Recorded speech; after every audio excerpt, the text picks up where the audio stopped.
Pisces, ito po ang ganap sa inyo sa kalahating buwan ng September. Ito ay sa September 1 hanggang September 15.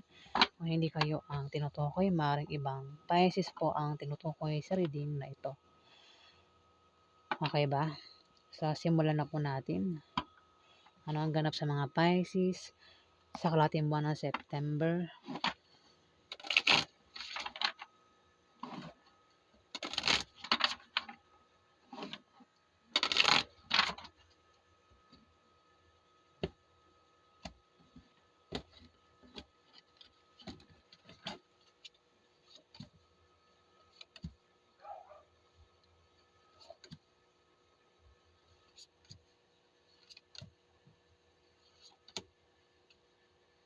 Magkakaroon ng away, Pisces, sa kalahating buwan ng September na patungkol sa pera.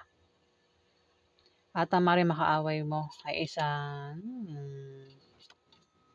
Scorpio, Pisces o Cancer, lalaki.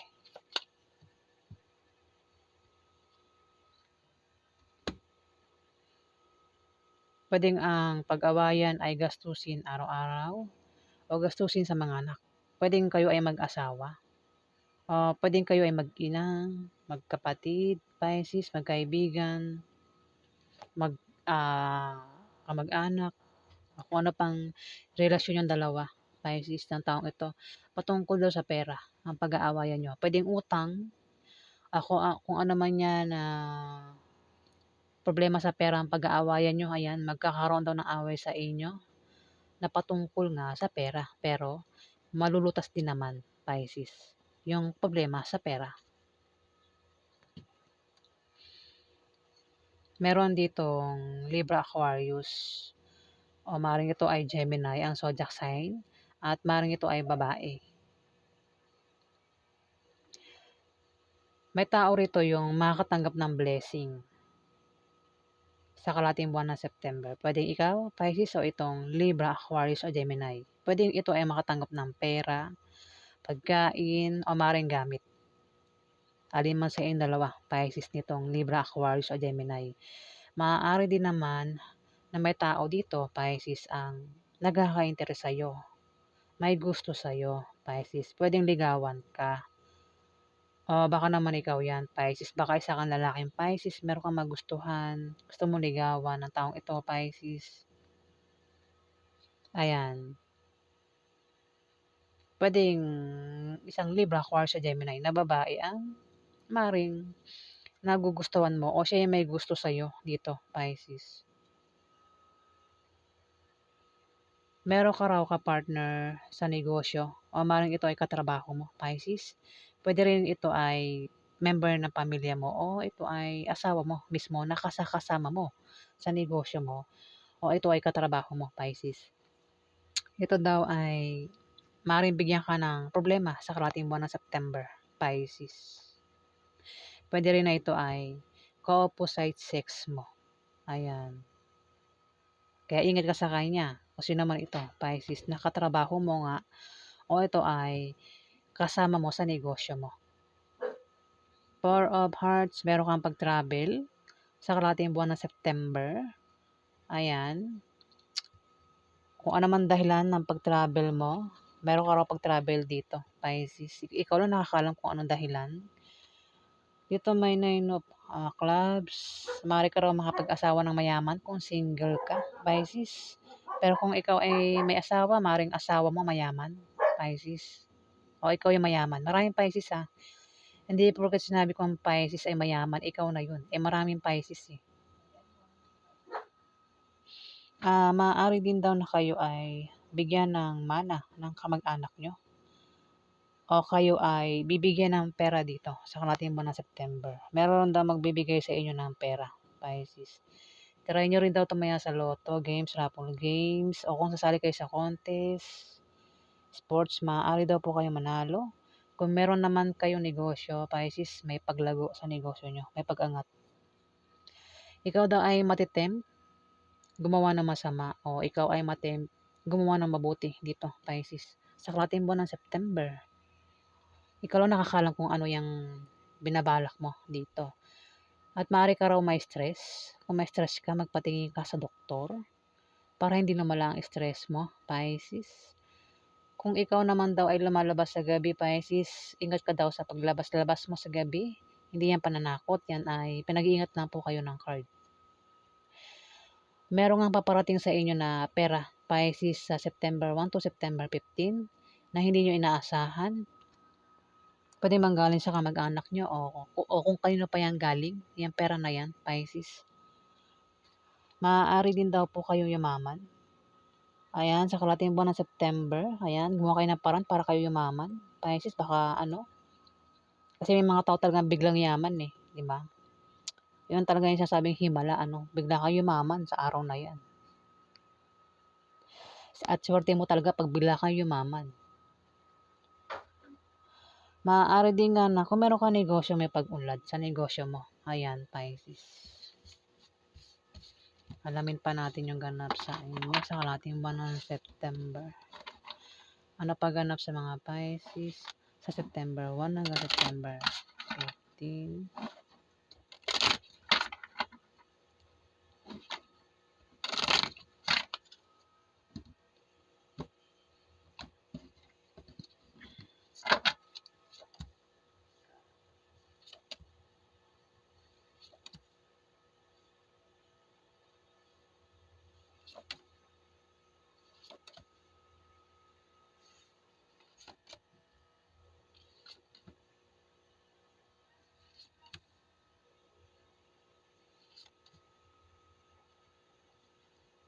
Ace of Hearts, Pisces. Meron kang pagdadaan ng problema sa kalating buwan ng September.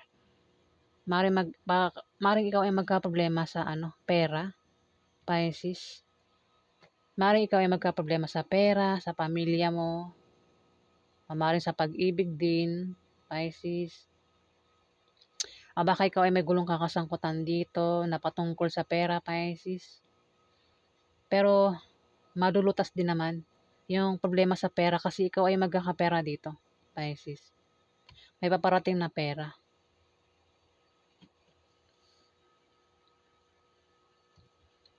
Eight, talaga lumabas yung 8 of spades. Tumapat din, Ikaw daw ay matitempt gumawa ng masama o gumawa ng mabuti dito. Patungkol sa pera ito. At maaaring may stress ka rin daw. Lumabas na naman siya eh. Maaaring may stress ka. Magpatingin ka sa doktor kung may stress ka sa kalating buwan ng September. Ingat ka rin daw sa paglabas-labas sa gabi. Ayan, Pisces.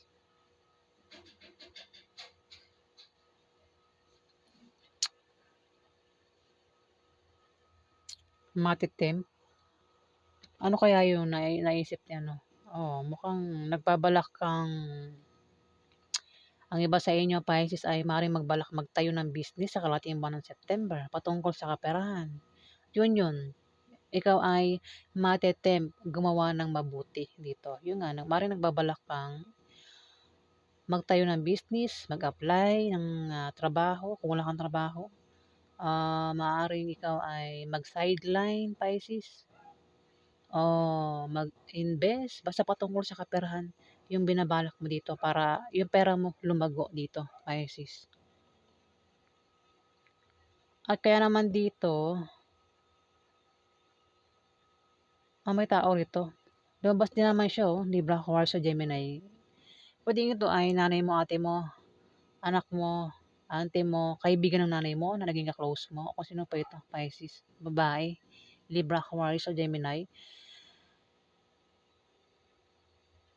Isa man sa inyo dalawa, ang maaaring makatanggap ng blessing.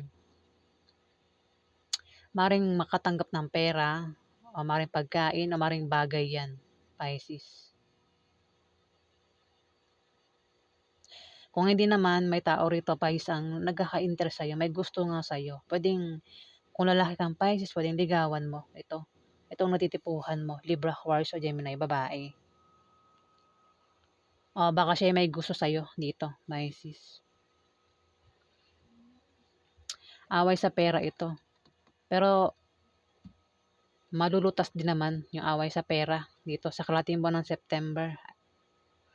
Ayan magkakapera ka. Magkakapera ka, at maaari ka yumaman. Kung may negosyo, may pag-unlad sa negosyo mo, lumabas na naman siya, 'di ba? Sabihin kino-confirm na yun yung mangyayari sa kalahating buwan ng September. May ano rito eh, Capricorn, Virgo, Taurus, babae. Maring sa kanya manggaling yung pera, Pisces.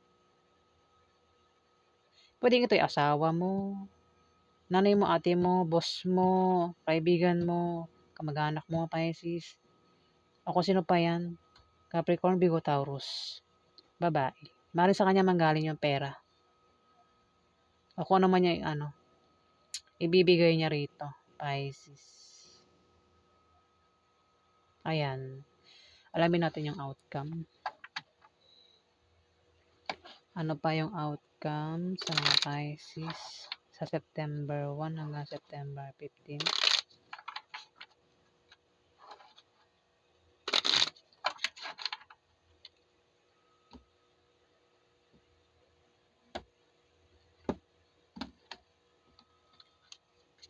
Pwede yung away sa pera, utang. Ayan, kung may utang ka, Pisces. Pero makabayad ka ng utang kung yan ay utang kasi magkakapera ka nga daw dito, Pisces. Ano po yung outcome sa mga Pisces sa September 1 hanggang September 15?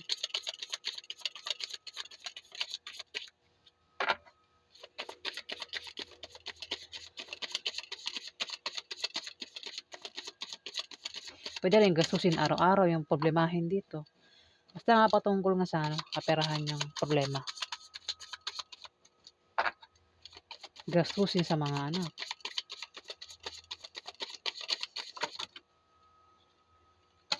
Oops.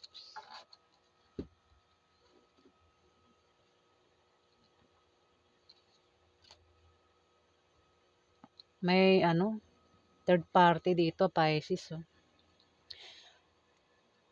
Five of Hearts. May taong galit dito. Naninibugo sa galit. Pwede ito yung nagseselos, Pisces.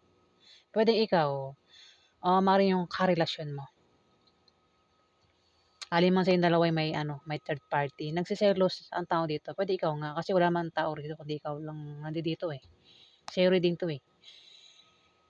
Maaaring ikaw, nagseselos ka. Kaya dito galit ka, Pisces. Pinagseselosan mo ang third party at maaaring ang third party ay buntis, Pisces.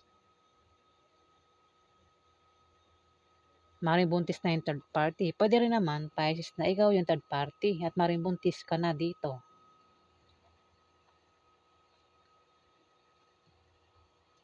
Ayan. Kasi ito, Five of Hearts, naninibugo sa galit. May taong naninibugo sa galit. Pwede ang dahilan ng galit ay selos o ano pang dahilan.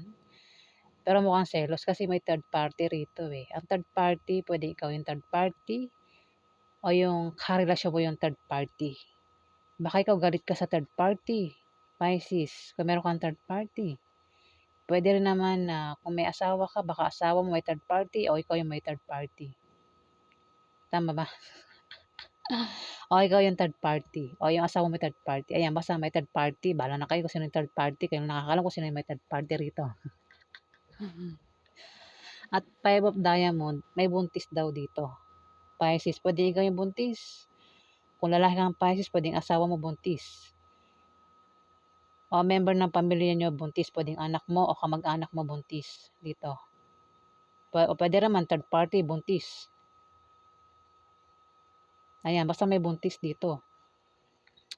At maring manganak na yan sa kalahating buwan ng September. O maring buntis pa lang. Ayan, pwede manganak o buntis pa lang ah. Pero kung walang buntis ay hindi. Kasi may third party nga eh. Pwede rin, sige, sa iba na walang buntis Sa ibang Pisces na walang buntis, para tamaan ibang Pisces. Meron na kayo pinaghihirapan dito na ginagawa, tinatrabaho, pwedeng proyekto. Kung bahay yan na binubuo, maganda raw ang resulta o kalalabasan nung bahay na yan na binubuo. O kung naman yung pinaghihirapan nyo rito, Pisces. Ayan, maganda raw ang kalalabasan, ang bunga. Kasi ang Five of Diamond, bunga ito eh. Pwedeng bunga na magbubunga ng baby o magbubunga ng Kung ano man yung pinaghihirapan nyo dyan, nagbubunga ng maganda. Ayan, so yan po ang ganap sa inyo. Pisces sa kalating buwan ng September. Kung nagustuhan niyo po ang aking reading, huwag kalimutan mag-like at mag-subscribe. At sa mga subscriber po, maraming salamat po.